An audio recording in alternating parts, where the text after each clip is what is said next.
با اساسگذاری صلح و وحدت ملی، پیشوای ملت، پرزیدنت جمهوری تاجیکستان، سرفرمانده عالی قواهای مسلح جمهوری تاجیکستان، شرف پرد نظام با مرشی تنتنوی.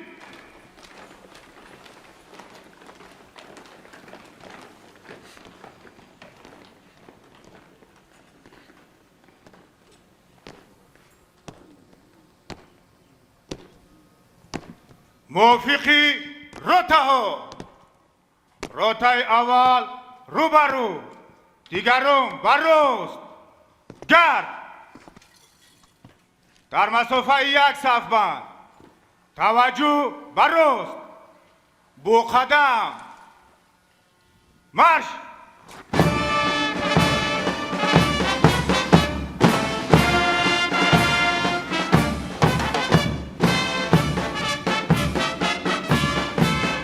گواردیای ملی جمهوری تاجیکستان دستاوردی دوران استقلال، رمزی دولتداری نوین ملی، نشان از تاریخ دولت سازی و لشکرداری نیاگان تاجیکان می باشد. در طول 30 سال فعالیت گواردیای ملی به ساختار قدرتمند حربی تعینات مخصوص تبدیل یافته.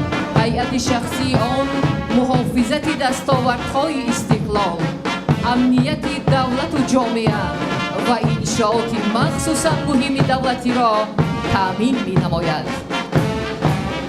تحت نمای ارکستر حربی نفسی، گذشت نظامی را افسران و سربازان بتالیون قراول فخری گواردیای ملی، پرچم برداران مراسم های مهم دولتی آغاز کردند. گارد ملی چهره قومیان وطن، گارد ملی قدرتی بازوان وطن، گارد ملی پاسبان سران وطن، گارد ملی عبرتی صفکشان وطن.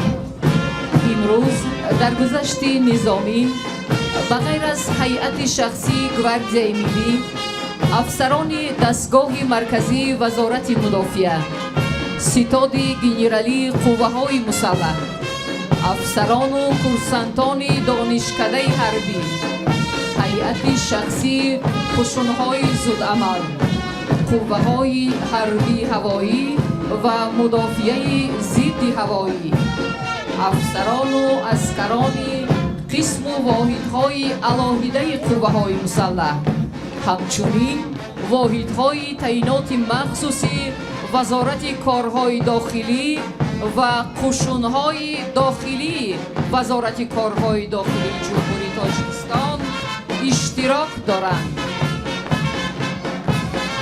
ما چو سربازی وطن با عهد و پیمان صف کشیم، حامیان کشوریم و تحت فرمان صف کشیم. کرد تشکیل ارتش ملی ما سرباز هیچ، بهر امر پیشوای تاجیکستان صف کشیم.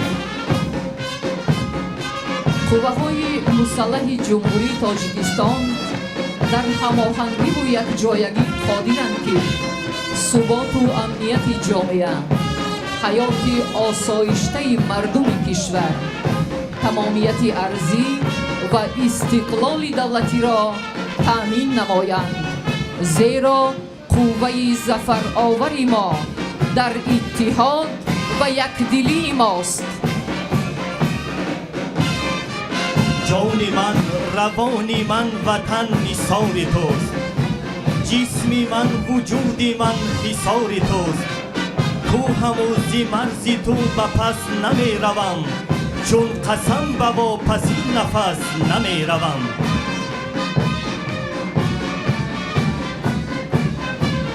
افتخار ما ز استقلال ماست، افتخار ما ز استقلال ماست، از صفای بخت و از اقبال ماست. شکر آبادی دوران میکنیم، شکر خاکی تاجیکستان میکنیم. قابل ذکر است که با تشبث و دستگیری های بی‌واسطه بنیادگذار ارتش ملی، پیشوای ملت، سرفرمانده عالی قواهای مسلح ژنرال ارتش امام علی رحمان در راه تأسیس ارتش ملی، آموزش هیئت شخصی، بلند برداشتن آمادگی جنگی و پرزور نمودن قدرت مدافعوی کشور تدبیرهای مشخص اندیشیده شد. همین استراتژی سپهسالار توانا بود که امروز ارتش ملی بر رکن اساسی و پایدیوار استوار تاجیکستان صاحب استقلال تبدیل گردیده است.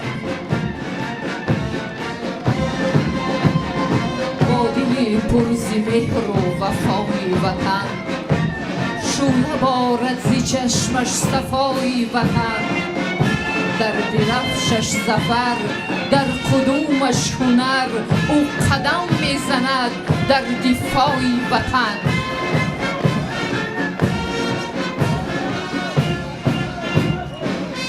چونین از ازل بود حفظ وطن، بودندی همه گردها تن به تن. کنون نوبتی ماست، ما حامیم، و جان حامی صلح و آرامیم.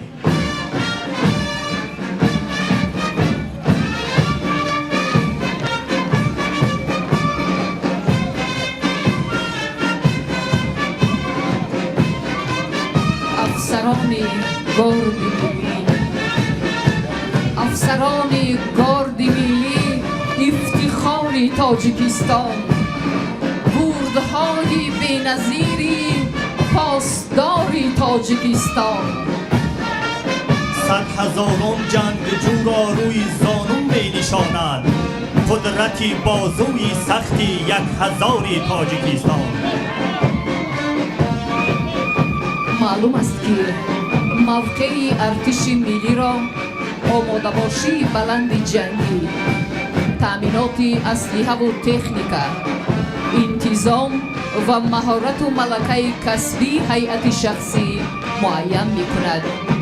این است که به این مسائل از جانب تمام ساختارهای قدرتی و مقامات حفظ حقوق کشور دقت جدی ظاهر کرده بشود تا امنیت دولت و ملت، دخل ناپذیری حدود جمهوری، مستقلیت کامل، حفظ مرز و بوم اجدادی و حیات آسایشته مردم تاجیکستانی عزیز همیشه تأمین باشد.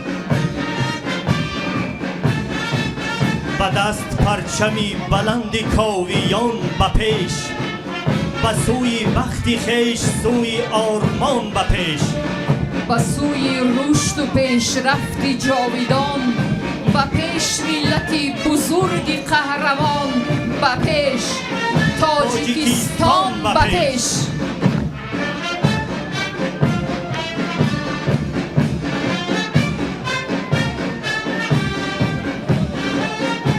مبارک باد استقلال تاجیک، شکوه نصرت و اقبال تاجیک.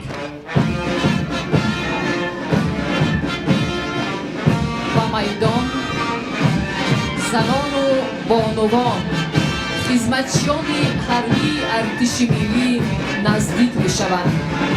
خدمت صافدلانه و صادقانه گردآفریدان، دست شفقت و سازنده آنها همیشه باعث نظم و نظام، تربیه جسارت و دلاوری می گردد. از اینجاست که پرزیدنت جمهوری تاجیکستان زنان و مادران را نگین تاج ملت گفتند. افتخار و سربلندی ما، صداقت و محبت زنان و مادران به وطن، به غمخوار و پشتیبانمان پیشوای ملت بی‌نظیر و بی‌کنار جاویدان است. وحدت و حکمتت منشأ قدرت است، سرورت بهترین گرد این ملت است.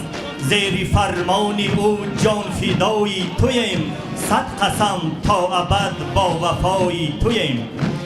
گذشت نظامی را افسران و سربازان رابطه قراول فخری پولک تامیناتی و اداره کنی ستاد گنرالی قوه‌های مسلح و هیئت ارکستر حربی متحده ارتش ملی تاجیکستان انجام می‌دهند.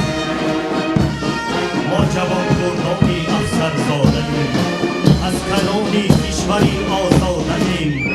مقتدر از ماست نیروی وطن، در رنگ حفظش به جان آماده‌ایم.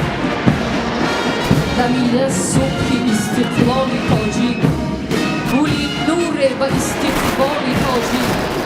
مبارک باد این فرخنده دولت، همایون باد استقلال تاجیک.